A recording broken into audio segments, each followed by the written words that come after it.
La méthode Pennebaker est l'une des techniques d'autorésolution destinées à la rédaction de lettres. Son but est d'ouvrir votre subconscient et d'en extraire ce qui dérange, ce qui est vivant. Est-ce possible, me direz-vous? Comment une lettre ordinaire peut-elle transformer une vie? Voyons cela plus en détail. Qu'est-ce que la méthode Pennebaker? La méthode Pennebaker est une pratique écrite d'aide à soi-même. Elle peut être utilisée séparément ou en complément d'une psychothérapie. Elle se distingue des différents personnages expressifs. La base est le travail avec le travail inconscient qui est caché au plus profond de notre cerveau. Chacun possède son propre monde intérieur avec ses pensées, ses sentiments, ses rêves, ses fantasmes et ses habitudes. Ces éléments influencent notre comportement, mais la plupart du temps, nous n'en sommes pas conscients. C'est ainsi que la plupart de nos actions deviennent automatiques. Et en même temps, elles peuvent ne pas correspondre à nos traits de personnalité ou à nos désirs et préférences. La manière expressive dont Pennebaker écrit ses lettres est similaire à une conversation avec un interlocuteur en qui nous avons confiance. Il existe cependant une différence importante. Lors d'une conversation,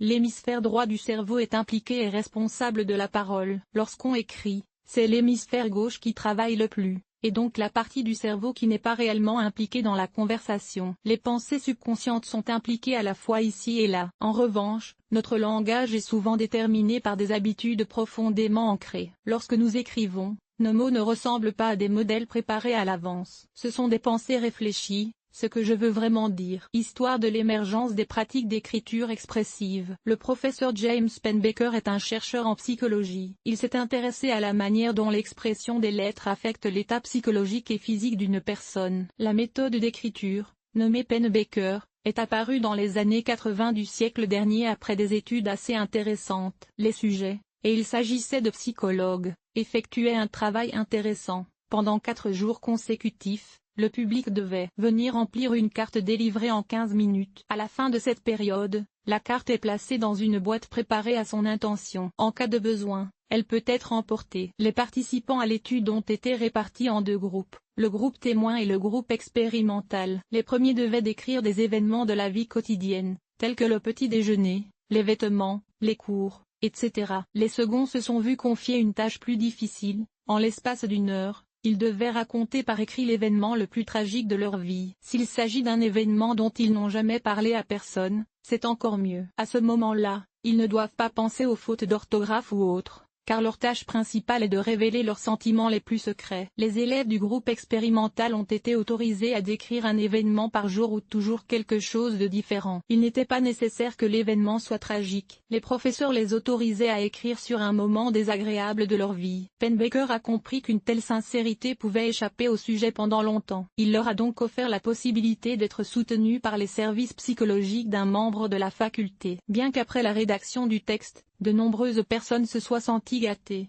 malheureuses et moins actives dans leurs humeurs, les participants à cette étude n'ont pas refusé de participer. Il s'agit d'étudiants qui ont expliqué qu'ils avaient été blessés par le récit. En principe, tous les membres du groupe de contrôle étaient les mêmes. Ils sont repartis avec le même sentiment qu'à leur arrivée devant l'auditoire. Ce que Pennebaker a découvert. Les résultats ont surpris tout le monde. Il s'est avéré que les étudiants du groupe expérimental avaient beaucoup moins souvent recours aux médecins que leurs collègues, puisque l'étude prévoyait que leurs os le fassent. Le professeur en a conclu que les personnes les plus douloureuses dans l'enfance avaient été confrontées à plusieurs événements traumatisants. Et le plus intéressant, c'est qu'ils n'en ont parlé à personne. Peu importe le type de blessure qu'elle a subie. Ce qui compte, c'est qu'elle a eu un impact sur leur vie, car ils n'ont pas eu l'occasion de partager des informations à son sujet. Pennebaker a constaté que les dommages causés par les blessures subies par les enfants étaient beaucoup plus importants que ceux survenus au cours des 3 années précédentes. Si une personne pense constamment à l'événement et le voit dans ses rêves mais n'en parle jamais à personne, elle devient vulnérable aux maladies graves. La responsabilité d'un stress permanent. Objectif de la méthode Pennebaker. L'objectif principal est donc de mettre sur papier tout ce que l'on ne peut pas dire aux gens. Exprimer et dire tous ses sentiments et ses émotions. Autre objectif,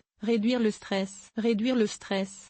Le chercheur psychologue James Pennebaker a constaté que si l'on n'a pas l'occasion de parler des traumatismes subis dans l'enfance par le corps, des mécanismes dits de dissuasion se mettent en place. En d'autres termes, une partie de l'énergie et de la force essentielle consiste à se taire et à ne pas parler. Par ailleurs, la méthode ne concerne pas seulement les expériences négatives, mais aussi certaines émotions positives mais très fortes. En exprimant ses sentiments dans un texte, la personne arrête le mécanisme d'inhibition. En conséquence, les symptômes de stress diminuent. L'humeur et le bien-être s'améliorent dans l'ensemble, ce qui vous rend plus efficace et plus performant en matière de travail et de communication avec le monde extérieur. Aborder les conclusions négatives sur soi-même. À quoi se fient les opinions que nous avons de nous-mêmes? Il s'agit souvent d'une évaluation des personnes qui nous sont chères et les conclusions que nous tirons de certaines circonstances de la vie peuvent être données, ou peuvent être données, et elles peuvent être incorrectes. Nous ne semblons pas correspondre à des images inventées par nous-mêmes ou par quelqu'un d'autre. En outre, nous pouvons trouver des arguments pour nous persuader que nos jugements sont vrais. Les psychologues appellent tout cela des histoires à problèmes dominants. Nous les créons nous-mêmes,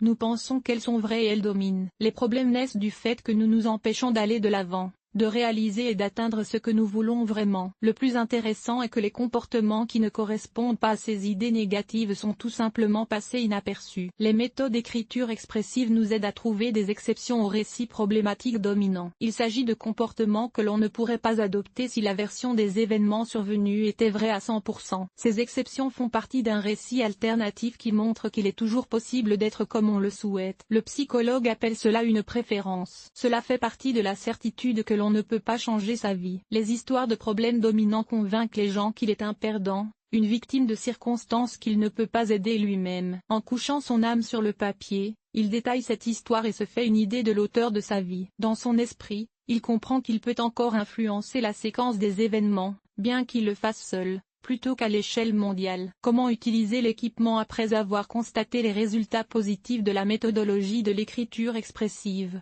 Pennebaker et ses collègues ont formulé plusieurs recommandations pour une rédaction plus efficace des textes. En voici quelques-unes. La description d'un événement traumatisant nécessite une attention particulière à la période à laquelle il s'est produit. Il convient d'expliquer les émotions positives et ce qui a apporté de la joie et du bonheur. Les leçons tirées de tout ce qui s'est passé doivent être communiquées. S'il s'agit d'un conflit ou d'un événement, il convient d'évoquer les conséquences du préjudice causé et la manière dont il a affecté les adversaires. Lorsqu'ils décrivent ce qui s'est passé récemment, les psychologues vous encouragent à imaginer que vous parlez à un collègue au hasard. Par exemple votre voisin dans le compartiment. Imaginez que tous les participants à la situation vous racontent leurs expériences et tirez-en des conclusions. Si cela vous facilite la tâche, remplacez je par il ou elle et écrivez un texte à une tierce personne. Lorsque vous décrivez une situation de conflit, essayez de la voir à travers les yeux de l'autre personne. Si vous l'avez fait, décrivez ses sensations et ses expériences. Vous pouvez écrire environ la moitié du temps imparti et la seconde moitié du temps imparti. Adressez la lettre à des personnes différentes à chaque fois. Adressez-la à votre meilleur ami,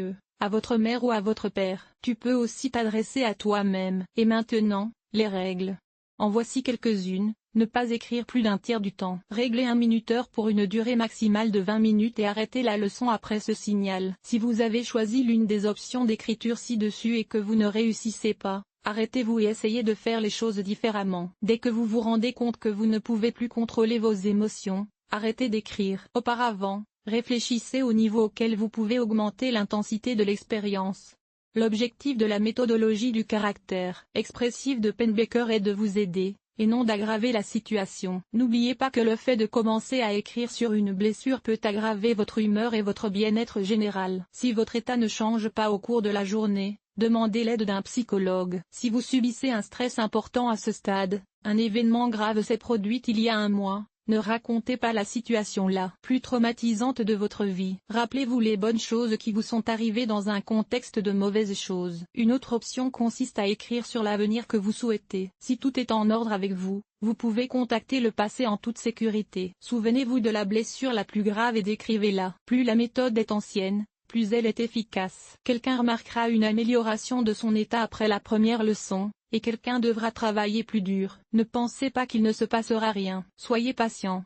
Règle de sécurité. À première vue, il semble impossible de se blesser avec une lettre. Cependant, comme pour d'autres méthodes psychologiques, il est conseillé de respecter des mesures de sécurité. Quelques conseils. Les psychologues ont identifié plusieurs situations dans lesquelles il est déconseillé d'appliquer les techniques d'écriture expressive. Il s'agit d'états dans lesquels une personne écoute des voix où ses pensées sautent. La dépression est forte et l'individu souffre de troubles post-traumatiques. La liste peut compenser la difficulté de commutation si les signaux de la minuterie ne peuvent même pas être arrêtés à temps. Il est préférable d'écrire des lettres de manière autonome, en désactivant uniquement le téléphone portable et le téléphone fixe. Dans les 15 à 20 minutes qui suivent, Vous pouvez demander aux membres de la famille de ne pas vous déranger. La situation doit être aussi confortable que possible et vous devez pouvoir parler au ménage des problèmes qu'ils rencontrent. Si nécessaire, préparez votre tasse de thé préférée, asseyez-vous dans un fauteuil confortable ou portez un pyjama. Si vous êtes de très mauvaise humeur après la leçon,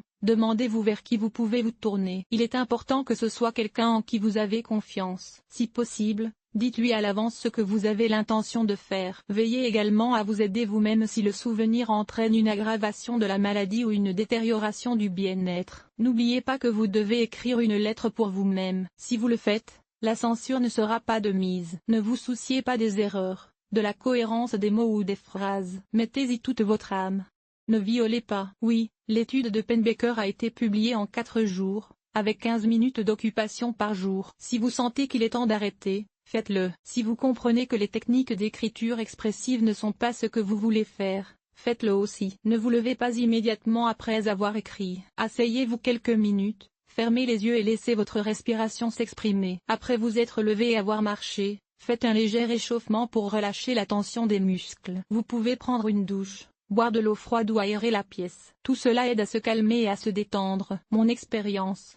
Je n'ai pas utilisé les lettres de Pennebaker de manière strictement conforme aux règles d'expression. Cependant, je me souviens d'avoir écrit mes pensées sur certains événements dans un journal personnel au cours de mon adolescence. Je suis convaincu que beaucoup de gens ont fait cela. Cela m'a aidé à voir la situation de côté et peut-être à changer ma perception. Il y a des années, à l'âge de 10 ans, j'ai représenté sur le papier tout ce qui me dérangeait à l'époque. À un moment donné de ma vie, j'ai vécu de nombreuses situations inconfortables. Elles étaient non seulement traumatisantes, mais elles ont aussi laissé de mauvaises traces. Leurs récits dans les lettres m'ont donc aidé à voir dans quelle direction aller. Je n'avais pas de destination précise. J'ai simplement écrit et complété le texte avec de nouveaux détails et réflexions. Cela m'a permis de tirer quelques conclusions importantes. L'une d'entre elles est que je peux changer ma vie en fonction de mes besoins. Ce qui nous est arrivé dans le passé, même si c'était dans notre lointaine enfance, laisse des traces dans le présent et l'avenir. Parfois, nous choisissons inconsciemment un modèle de comportement qui n'est pas conforme à ce que nous sommes réellement. La méthode d'écriture expressive développée par James Pennebaker est l'occasion de nous comprendre et de nous rendre inconsciemment moins heureux. Écrivez des lettres à vous-même et à d'autres destinataires sans cacher vos sentiments et vos émotions. Vous constaterez que l'apaisement viendra dès la première lettre.